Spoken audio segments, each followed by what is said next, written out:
Socy Dark Talks is back. Open the door and I will tell you 8 true terrifying events around me, Part 2.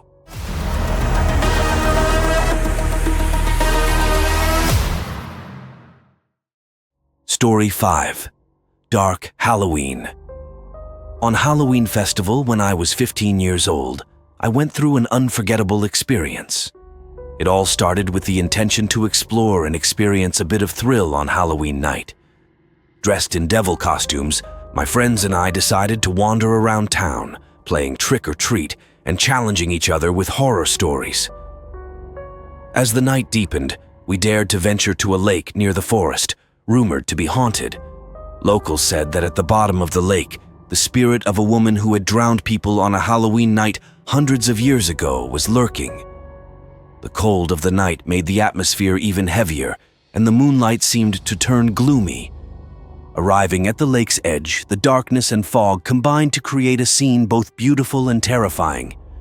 My friends dared not go any further, but driven by curiosity and a desire to prove myself, I stepped into a small boat and rowed into the middle of the lake.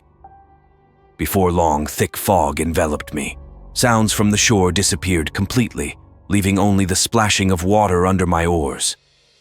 Suddenly, a cold chill pierced through me, and the boat began to rock violently, as if something was trying to pull it down into the water. In an instant, I was thrown out of the boat and plunged into the icy lake. Struggling under the water, I felt a cold hand firmly grasp my leg, pulling me deeper. All efforts to escape became futile. Just when it seemed like I was about to meet my end, suddenly, I felt a strong force pulling me up to the surface. Opening my eyes, I found myself lying on the lake shore, with my parents hugging me tightly, their eyes filled with worry. It turned out that upon realizing I was missing, they had urgently searched for and found me at the crucial moment. They had timely saved me from the grasp of death. That night, I witnessed and went through a real horror story, one that I would never forget. The tale of the haunted lake was not just a legend, and although I had escaped death, the image of that cold hand still haunts my mind every time Halloween comes around. Story 6. The Mirror. It wasn't until I was 23 years old that I truly always felt I was not alone. Not because of the presence of family or friends, but because of the dark spirits that constantly followed me, only reflecting through mirrors.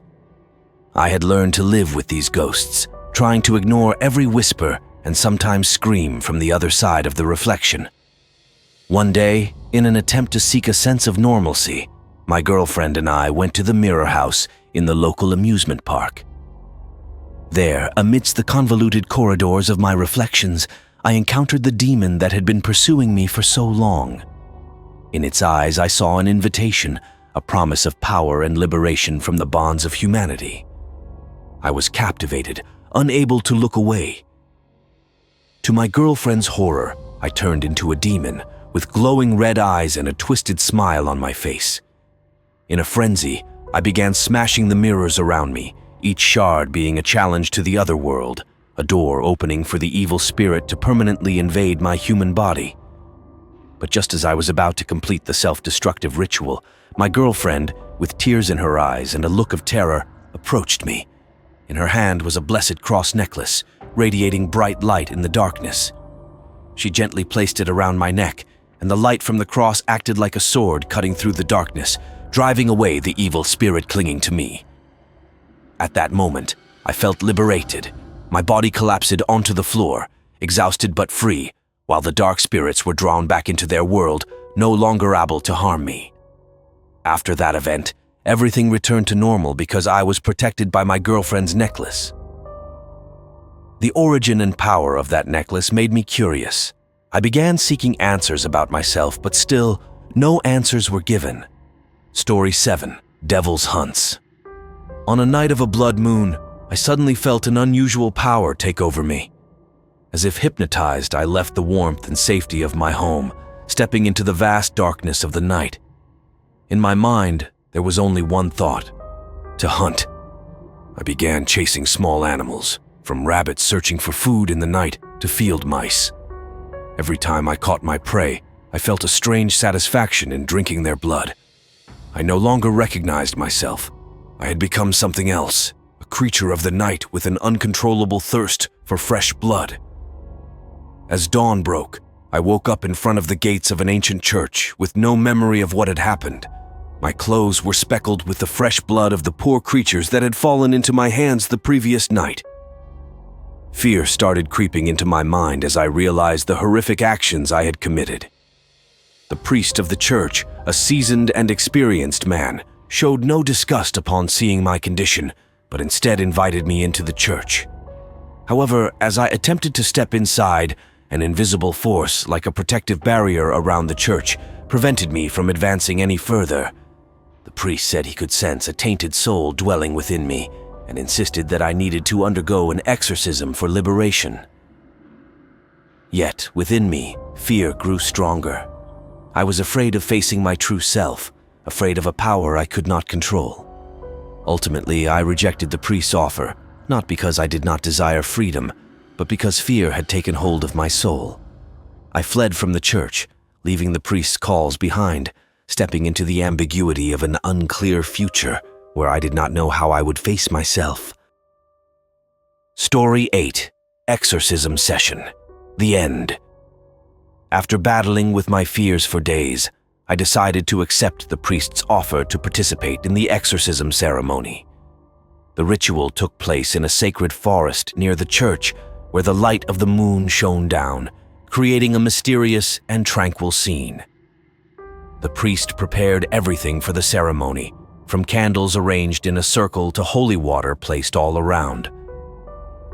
As the ritual began, a cold chill ran down my spine. The priest started reciting powerful prayers, with Latin echoing through the forest. Each word sounded like thunder, and I felt the unrest in my soul begin to stir.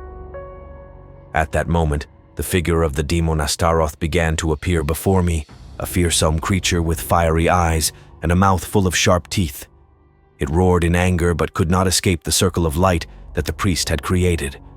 The prayers grew stronger, and the light from the moon became brighter, piercing through the darkness Astaroth had generated. Finally, after a long scream of agony from the demon, peace gradually returned. Astaroth was destroyed, no longer a threat to me or anyone else. The priest revealed that Astaroth, one of the lords of hell, had been dwelling within me since I was born, but now had been liberated thanks to the power of faith and love. After the ceremony, I felt as if a heavy burden had been lifted from my shoulders. I returned to my daily life, but this time with a light heart and a peaceful soul. The nightmares disappeared, and I began to enjoy life like any ordinary person, with the belief that light always conquers darkness. Don't forget to like and subscribe our channel so you won't miss out any creepy tales and scary adventures in the upcoming videos. This is Socy Dark Talks. Stay curious and embrace the darkness.